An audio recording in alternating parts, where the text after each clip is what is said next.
Welcome to Luca and Miguel. Enjoy the video. You start by making the job safe.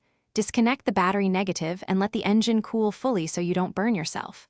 Once done, drain the coolant to a level below the pump so fluid won't spill while you work. Collect it for proper disposal. Remove the serpentine belt, then unbolt accessory brackets and the fan shroud. This clears a path to the pump. Work methodically and keep bolts labeled so you know where each fastener returns during reassembly. You now remove the old water pump. Loosen all mounting bolts gradually in a star pattern to avoid distorting the housing and support the pump so it doesn't twist as bolts come out. Once bolts are free, gently pry the pump away from the block. Expect some coolant residue. Clean the mating surface thoroughly, scrape gasket material and wipe with solvent so the new gasket seals properly. Inspect the pulley, bearing play, and surrounding passages for corrosion or fit the new pump with a fresh gasket.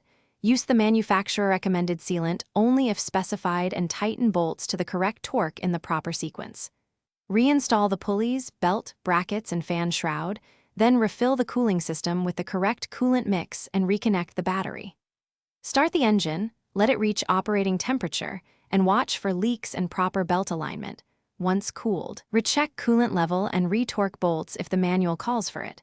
If you see a leak, stop and retorque or recheck gasket seating. Thanks for watching and please subscribe. It's the best investment you'll ever make.